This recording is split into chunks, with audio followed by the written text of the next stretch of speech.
थोड़ा और आगे चल करके गोपियों के साथ परमात्मा ने बहुत सारी लीलाएं की हैं। उसमें एक बड़ी विशेष लीला है कि वो गोपियां यमुना में निर्वस्त्र होकर के स्नान करती हैं। भगवान ने उनके वस्त्र चुराए हैं। ये वस्त्र वासना का प्रतीक है। वस्त्र को भगवान ने इसलिए चुराया क्योंकि भगवान इन गोपियों को महारास का आनंद देना चाहते हैं। महारास अष्टांग योग का सबसे उत्कृष्ट स्थान है। उसको समाधि कहते हैं। ब्रह्म और जीव के मिलन को महारास कहते हैं। जब आत्मा परमात्मा में मिल जाए, जब जीव और शिव एक हो जाएं, उस अवस्था को महारास कहते हैं। आध्यात्मिक भाषा में उसे ही समाधि कहते हैं। अष्टांग योग में यम नियम आसन प्राणायाम प्रत्याहार धारणा ध्यान के बाद समाधि आती है। भगवान इन गोपियों को, और ये गोपियां कोई साधारण नहीं है, ये गोपियां वो हैं जो परमात्मा को जन्म जन्मांतर से प्रेम कर रही हैं। पूर्व जन्मों में ये सब ऋषि महर्षि हैं। ऋषियों महर्षियों ने ही अनेक जन्मों तक तप किया है और परमात्मा का वो वर्ण करना चाहते हैं। परमात्मा ने उन सबको द्वापर युग के अंत में बुलाया है और वो ऋषि महर्षि ही, वो योगी यति सिद्ध संत ही गोपी के रूप में गोकुल में पधारे हैं, गोपी के रूप में जन्म लिया है। और उन गोपियों को भगवान, उन ऋषियों महर्षियों को भगवान दिव्य समाधि देना चाहते हैं। पर अभी भी उनमें कुछ वासना शेष है जो इन पंच भौतिक शरीर को धारण करने के कारण स्वतः ही स्वाभाविक ही प्राप्त हो जाती है। भगवान ने उनके वस्त्र हरे हैं। ये देखते हैं कि क्या ये गोपियां नग्न अवस्था में भगवान के सामने आती हैं या अभी भी वो घूंघट कर रही हैं। यदि अभी भी वो घूंघट करें तो इसका तात्पर्य ये है कि अभी भी उनके और भगवान के बीच में कोई पर्दा है। उस पर्दे को वो भगवान से ढकना चाहती हैं। जब तक वो वासना समाप्त न हो जाए, इसका मतलब जब तक उनको देह का बोध रहेगा तब तक वो परमात्मा का बोध नहीं कर पाएंगी। और जब उनका देहाध्यास समाप्त हो जाएगा तभी तो उनकी आत्मा का कल्याण होगा। परमात्मा ने वस्त्र के साथ साथ उनकी वासना को हर लिया है। इसलिए भी भगवान ने एक भाव दिया है कि कभी भी किसी तीर्थ में, किसी नदी में नग्न होकर के स्नान करने से वरुण देवता रुष्ट हो जाते हैं। इसलिए उन गोपियों को भगवान ने कहा कि तुमने नग्न होकर के स्नान किया है, वरुण देवता से क्षमा मांगो। उसका दंड है कि तुम्हारे वस्त्र को हरण कर रहा हूं।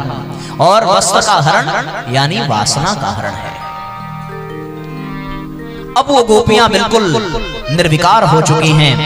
भगवान ने उनके भीतर के समस्त विकारों को समाप्त किया है। वो गोपियां माता कात्यायनी के सामने अनुष्ठान करती हैं और अनुष्ठान करके भगवान से वो पति के रूप में भगवान का वर्ण करना चाहती है। माता कात्यायनी ने उन्हें वरदान दिया है कि तुम्हारी समस्त मनोकामनाएं पूर्ण होंगी। आगे चलकर भगवान ने गोवर्धन लीला की है। एक बार नंद बाबा और सभी पूजा पाठ की व्यवस्था करते हैं। भगवान ने पूछा कि बाबा ये किस बात की पूजा? बोले इंद्र भगवान की पूजा।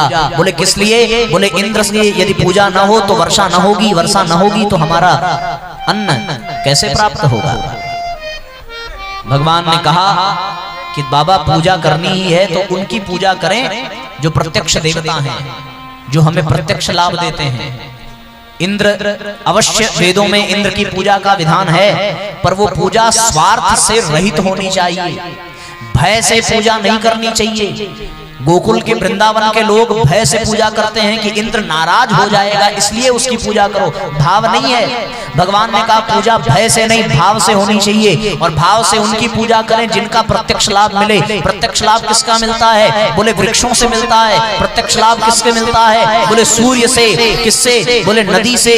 किससे? बोले गोवर्धन पर्वत से, क्योंकि गोवर्धन पर्वत से ही हमें जड़ी बूटी प्राप्त होती है, हमारे पशुओं को चारा मिलता है, हमें फल फूल प्रदान होता है, हमें आश्रय मिलता है। इसलिए प्रत्यक्ष देवता तो ये गोवर्धन है। कृष्ण के समझाने पर सबने गोवर्धन की पूजा की है और भगवान स्वयं गोवर्धन का रूप धारण करके 56 भोग को ग्रहण करते हैं और फिर उसी भोग को वापस दे करके सभी गोप वालों को तृप्त करते हैं। इंद्र को बुरा लगा। इंद्र ने वज्रपात किया है, घनघोर वर्षा हुई है, उस घनघोर वर्षा में समूचे बंधु बांधवों और परिकरों को भगवान ने बचाने का क्रम बनाया। और आज भगवान ने अपने बाएं हाथ की सबसे छोटी वाली उंगली पर गोवर्धन को उठाया है। बोलिए गिरिराज धरण भगवान की जय हो। उन ग्वाल वालों ने कन्हैया के गोवर्धन उठाने पर अपनी लाठी लगाई है और सब ग्वाल वाल कहते हैं कन्हैया चिंता मत करना, हम गिरने नहीं देंगे। सबने अपनी अपनी लाठी लगाई है। भगवान भी खुश हैं। भगवान ने भी सोचा कि अच्छी बात है, जब तुम गिरने नहीं दोगे तो हम थोड़ी बंसी बजा दें। और जैसे ही भगवान ने उंगली हटाई वैसे गोवर्धन लड़खड़ाया और सारे ग्वाल वाल नीचे दबे। अरे अरे कन्हैया संभालो वरना गए। जैसे ही भगवान ने थोड़ी लीला की, फिर भगवान ने उंगली धारण की है, गोवर्धन को धारण किया है और एक हाथ से बंसी बजाई है। कहते हैं साहब कि 7 दिन तक बरसात होती रही और 7 दिन तक भगवान ऐसे ही गिरिराज को उठाए रखे, अपने भक्तों की रक्षा करते रहे। मैया ने खड़े खड़े ही लाला को माखन खिलाया, जो प्रसाद था वो प्रसाद खिलाया। सब उसी गोवर्धन के नीचे पर्वत के बड़े आराम से रहे। इंद्र को अपनी गलती का एहसास हुआ। भगवान के पास आकर के उसने भगवान से क्षमा मांगी है। इस प्रकार से भगवान ने गोवर्धन लीला की है। गोवर्धन लीला करके उन्होंने यज्ञ का, ब्राह्मणों का धर्म बताया है। इंद्र को क्षमा मांगने पर भगवान ने क्षमा किया है और गिरिराज को धारण करने की ये लीला परमात्मा ने समाप्त की। तत्पश्चात भगवान और बड़े हुए और अब भगवान ने गोपियों के साथ रास लीला का संयोग बनाया है। शरद पूर्णिमा की वो रात्रि है। शरद पूर्णिमा के उस अद्भुत समय में जब चंद्रमा अपने समस्त कलाओं के साथ उपस्थित होता है, भगवान ने बंसी बजाई है और बंसी बजा करके गोपियों को आवाज दी है। गोपियां सब भगवान का आवाहन सुन करके दौड़ी दौड़ी अपने समस्त कार्यों से निवृत्त होकर के आती हैं। आज वो गोपियां देह भाव में नहीं हैं। आज उन गोपियों ने अपने समस्त विकारों को त्याग करके अपने आप को देह भाव से मुक्त करके परमात्मा के चरणों में समर्पित कर दिया है। भगवान ने जब ये देखा कि मुझे पाने के पश्चात मेरे पाने का अहंकार गोपियों को हो रहा है, तो भगवान अंतर्ध्यान हुए हैं। और भगवान के अंतर्ध्यान होने पर गोपियों ने बड़े भाव से प्रार्थना की है। परमात्मा से प्रार्थना भी है, परमात्मा से उलाहना भी है और भगवान ने उन प्रार्थनाओं को स्वीकार किया। उसको गोपी गीत कहते हैं। आइए कुछ पंक्तियां गोपी गीत की हम सभी भावपूर्वक दोहरावें और गोपियों की भांति ही परमात्मा से प्रार्थना करें। जयति तेधिकं जन्मना ब्रजः श्रयत इंदिरा शश्वदत्र हि दयति दृश्यता दीक्षुतावका स्मैधृता सव स्वामिचिन्वते जयति तेधिकं जन्मना व्रजः श्रयेन्द्रिया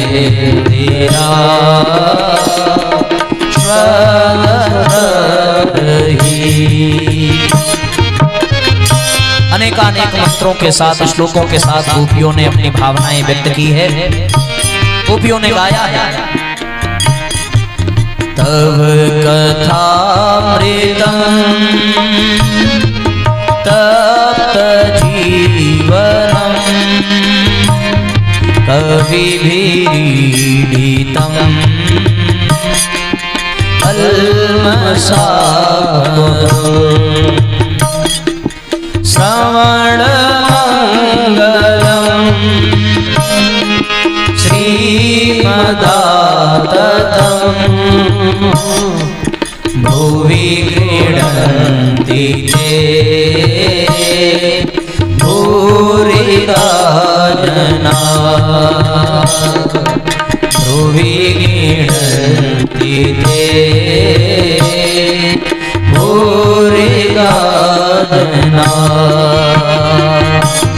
प्रणत कामदं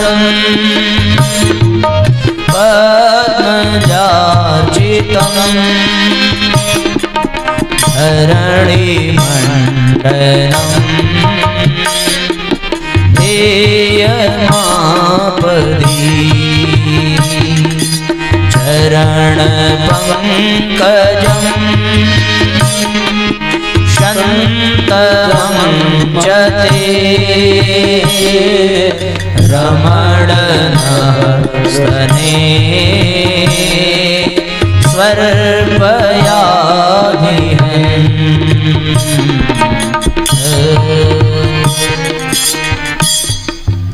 अभी नेकी के श्लोकों का तो बहुत बहुत भाव है, पर वो बताने का अपने पास समय भी नहीं है। इसलिए गोपी के विरह की प्रार्थना स्वीकार करने के पश्चात भगवान ने उन सबको पुनः दर्शन दिया है और सबने परमात्मा मध्य में खड़े हैं। सब गोपियों के पास एक एक कृष्ण हैं और सब गोपियों के साथ भगवान ने महारास का आयोजन किया है। कान्हा रे थोड़ा सा प्यार दे चरणों में बैठा के तार दे। कान्हा रे थोड़ा सा प्यार दे चरणों में बैठा के तार दे। कान्हा रे थोड़ा सा प्यार दे चरणों में बैठा के तार दे। कान्हा रे थोड़ा सा प्यार दे चरणों में बैठा के तार दे। गोरी घूंघट अंवार दे प्रेम की भिक्षा झोली में डाल दे। ओ गोरी घूंघट संवार दे प्रेम की भिक्षा झोली में डाल दे। कान्हा रे थोड़ा सा प्यार दे चरणों में बैठा के तार दे। कान्हा एक साथ तालियां बजाइए।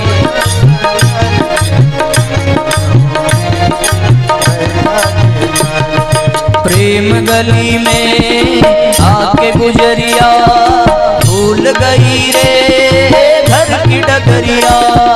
प्रेम गली में आके गुजरिया भूल गई रे घर की डगरिया। जब तप साधन तन मन जीवन सब तुझे अर्पण प्यार संवरिया। सब तुझे अर्पण प्यार संवरिया। माया का तुमने रंग ऐसा डाला बंधन में बंध गया बांधने वाला। बंधन में बंध गया बांधने वाला। बंधन में बंध गया बांधने वाला। कौन रमापति कैसा ईश्वर मैं तो हूँ गोकुल का ग्वाला। मैं तो हूँ गोकुल का ग्वाला। ग्वाला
वचन तेरे झूठे, मुस्का के भोली राधा को लूटे। तू झूठा वचन तेरे झूठे, मुस्का के भोली राधा को लूटे। मुस्का के भोली राधा को लूटे, मुस्का के भोली राधा को लूटे। मैं भी हूँ सच्चा वचन में, भगवान कहते हैं मैं भी हूँ सच्चा वचन मेरे सच्चे। प्रीत मेरी पक्की तुम्हारे मन कच्चे, प्रीत मेरी पक्की तुम्हारे मन कच्चे। गोपियाँ कहती हैं भगवान से, जैसे तू रखे वैसे रहूंगी, दूंगी परीक्षा पीर सहूंगी, दूंगी परीक्षा पीर सहूंगी। स्वर्गों के सुख मोहे नीके न लागे, तू मिल जाए तो मोक्ष नहीं मांगे, तू मिल जाए तो मोक्ष नहीं मांगे। कान्हा रे थोड़ा सा प्यार दे, चरणों में बैठा के तार दे। कान्हा रे थोड़ा सा प्यार दे, चरणों में बैठा के तार दे। सृष्टि के कण कण में इसका आभास है, यही महारास है, यही महारास है। सृष्टि के कण कण में इसका आभास है, यही महारास है, यही महारास है। तारों में नर्तन, फूलों में उल्लास है, यही महारास है, यही महारास है।